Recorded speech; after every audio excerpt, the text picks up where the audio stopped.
Welcome to Better Than 4. Today we're hot on the trail of one of the most challenging and scenic mountain bike races in the world. The Pokhara race is almost literally the Everest of races, with the 4-day event taking place in the foothills of the famous Himalayas, the highest mountain range on the planet. Our intrepid riders, 28 in total, will soon be thrown into action. But ahead of the contest, riders including German biker Thomas Begart are enjoying some of the rich culture and quirky market stalls that the Nepalese capital city of Kathmandu has in abundance.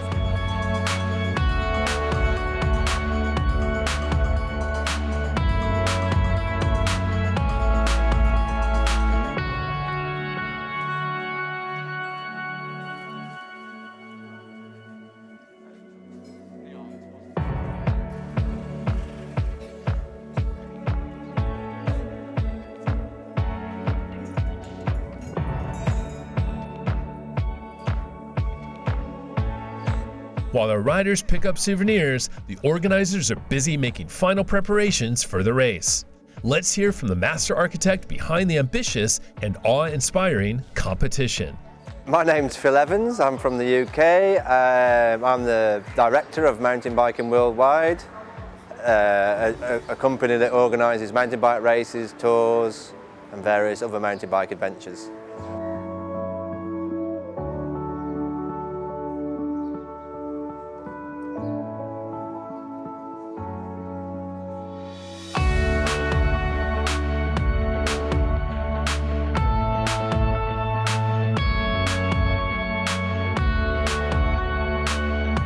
I fell in love with the country many years ago.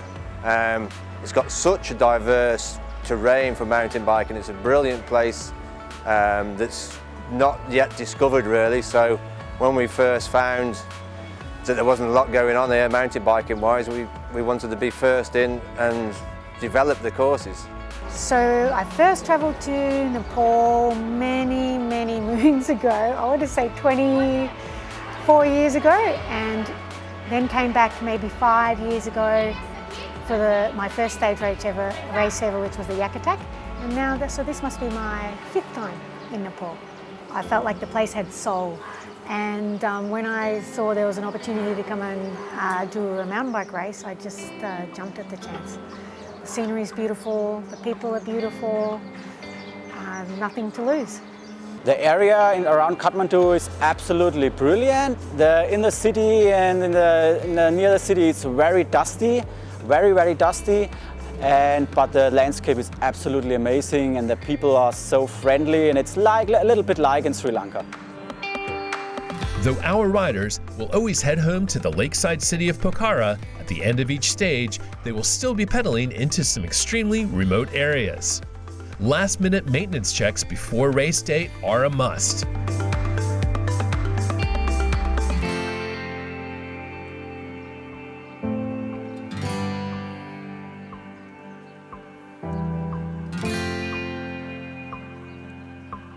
So we've taken the race to Pokhara for the first time this year because it's a really nice place just for people to relax and stay as a holiday destination. But it's got world-class trails right on the doorstep, literally within a 10-minute ride from the hotel, the main centre. There's trails there that you could ride for weeks on end.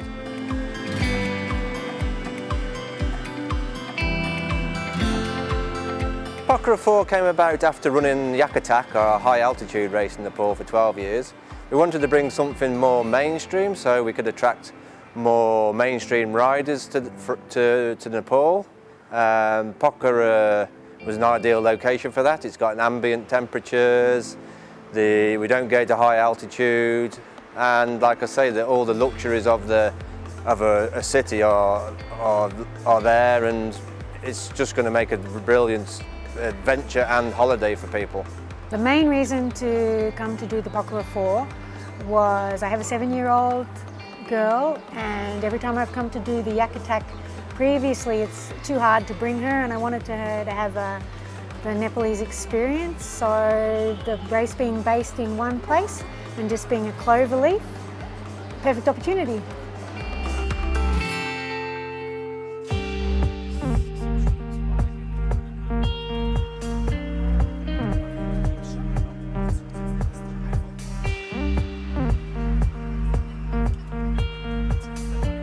So we discovered the tracks around Pokhara just by trial and error, going out, riding tracks. Some are dead ends, some lead up, and it's just a matter of going out every day, trying to find new trails, link them up. It's a long going process, but it's worth it in the end to come out with 4 days of excellent world-class riding. I'm passionate about mountain biking, and I've been mountain biking for longer than I care to mention, so I think by now I know what people of the similar personalities to me are looking for. So yeah, years of experience have led me to know what makes a good trail and what doesn't make a good trail.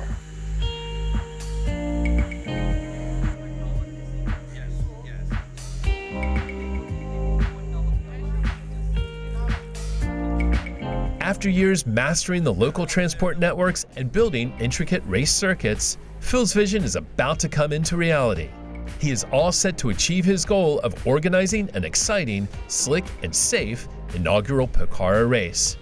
And he's built a big team to ensure exactly that. During the race there'll be about 30 volunteers, plus the dedicated mountain biking worldwide team of 5 or 6 riders, me at the finish line. So there's 40 to 50 people involved in putting on the race of this size.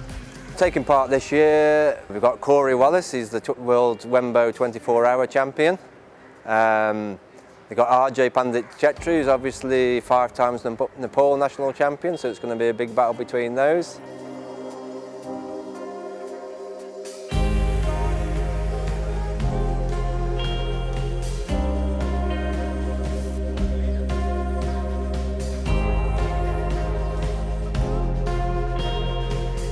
As the start line approaches, several international competitors, including Australian Tanya Trihorn, are reflecting on the challenge ahead. What I'm expecting from Pokhara 4 is lots and lots of climbing, some radical descending, super amount of fun, nice people, some great Nepalese food, and a lot of laughs. I'm expecting from the race in Pokhara to have a good training ride, see a beautiful landscape, and just a good finish here. It's very early in the season for me because in Germany we have absolute winter time, and I would see what I have to go. Yeah, I hope to finish good. Yeah, I think it's a training race for me.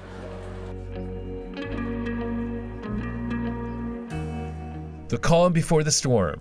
On the eve of the race, this stunning Hindu temple gives a snapshot of the culture, tranquility, and beauty Nepal will showcase across the 4-day race.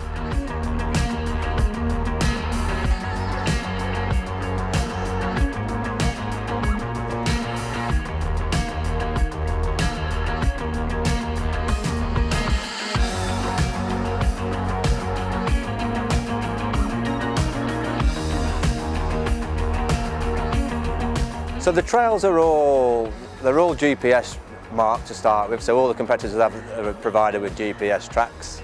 But also on the day we have a team going out that will physically mark the tracks with chalk arrows, spray arrows, placards. And we also have a number of volunteers that will be on the confusing junctions just to make sure people don't go off course, point them in the right direction. For the safety-wise, we have an ambulance on call at the start line, a 4-wheel drive ambulance. We have medics stationed around the course, one at each water station, one on a motorbike for emergencies.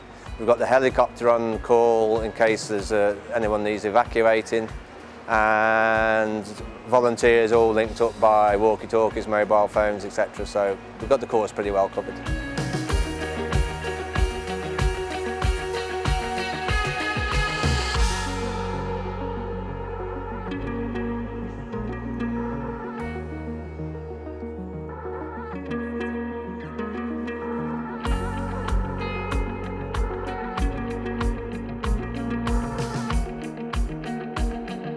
We're off on a break now as our riders meditate on the incredible adventure they have ahead of them. We'll see you shortly. Prepare to saddle up for a race of a lifetime.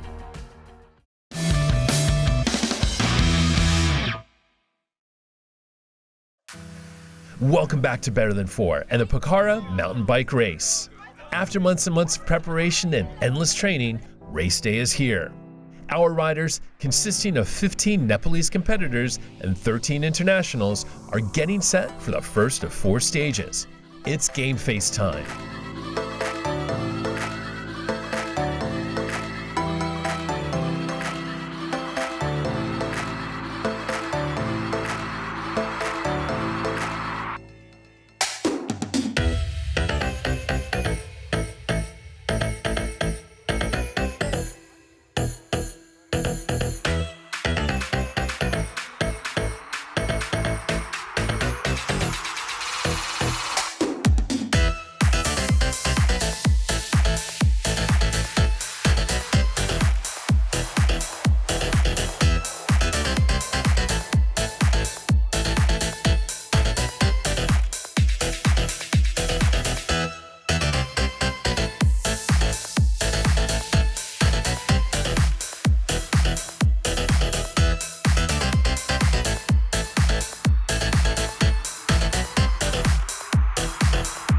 Keep an eye out for this pair during the race, Leslie and Brett Foss of Swaziland in Southern Africa.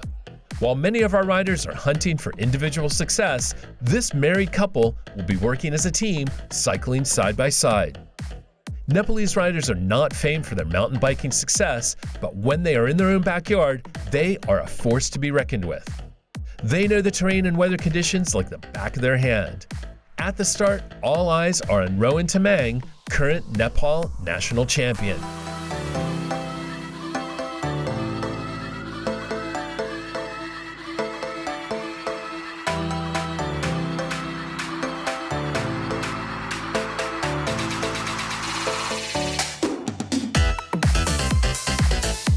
And we're off. Stage 1 has begun. It may be the shortest of 4 stages, but by no means the easiest. Measuring up at 38 kilometers, Stage 1 dishes out some brutal climbs, taking our riders up 1,500 meters in altitude. The stage will take riders to the east of Pokhara and around Fua Lake.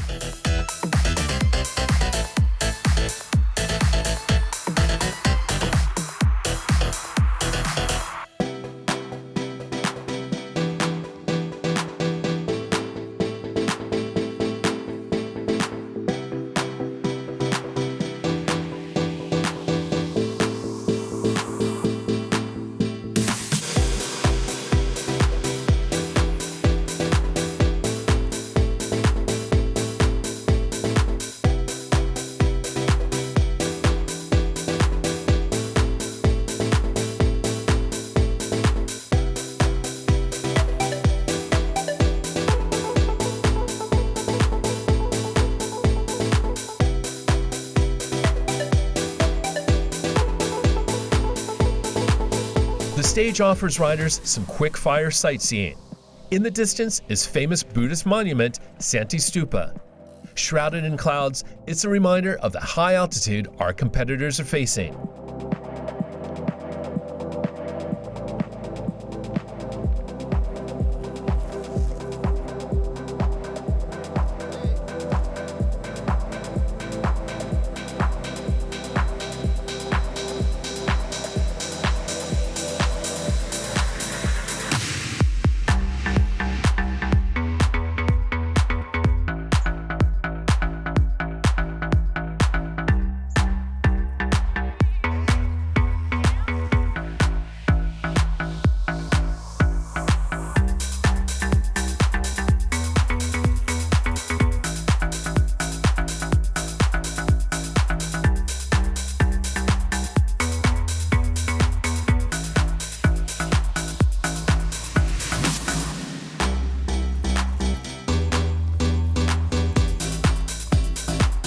The competitors have been rocketing their way around the first half of the circuit, but that freewheeling fun can't last forever. Our riders are now hitting the first of several brutal climbs. Welcome to a world of pain.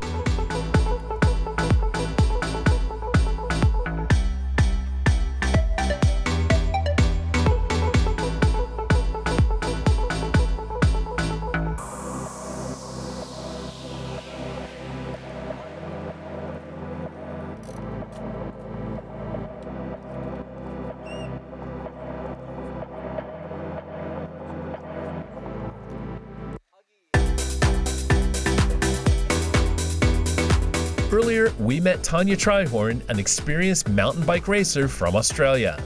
She may be entered into the Veterans Masters category, but she is showing just as much grit and determination as the elite riders up front.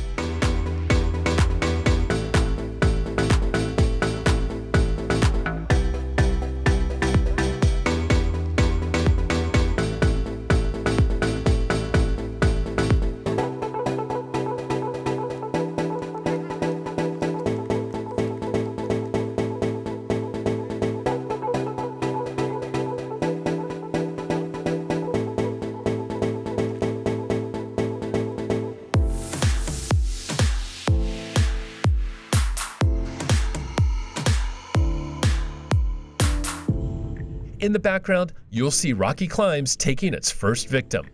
A punctured tire is the biggest threat to success on raw off-road tracks like this.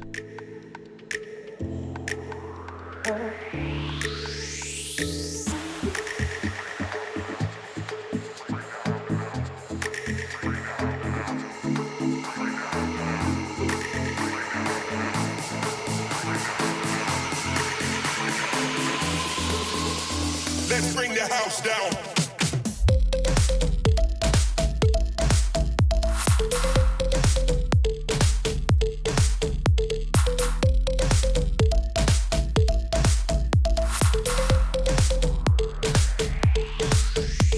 Let's bring the house.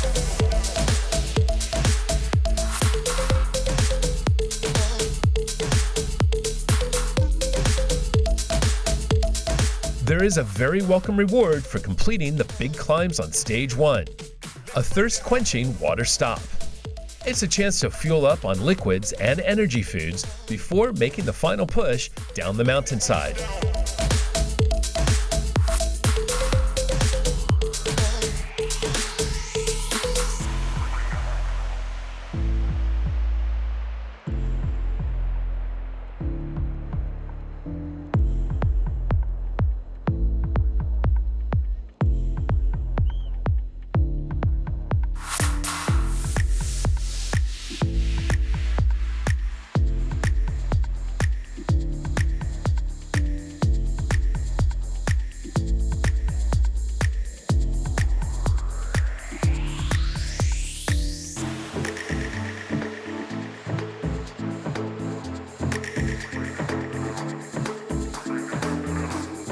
This is a familiar sight, another unlucky rider suffering from a tire puncture. It should be a worse nightmare, a flat tire in a remote area of the Himalayas. But our competitors have all come prepared with the kit and the skills to salvage the situation and get back on the road in the flash.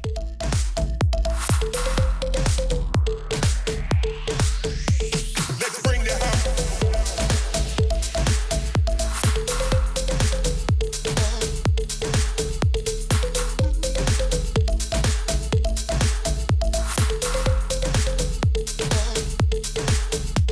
Let's bring the house.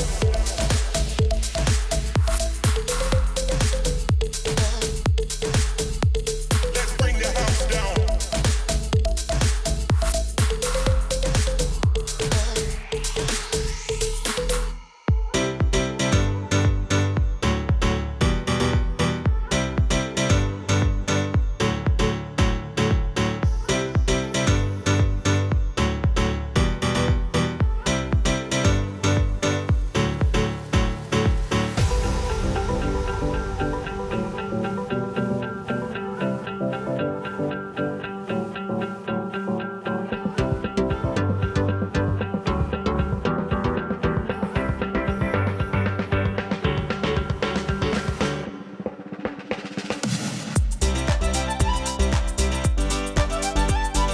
This tight and bumpy hairpin turn marks the start of a steep downhill ride towards Fua Lake and the finish line.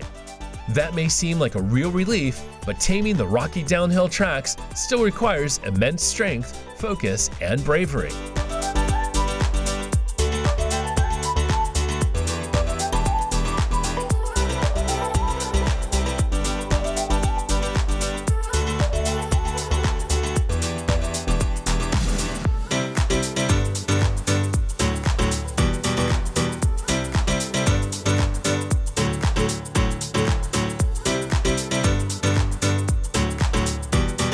And the results are in.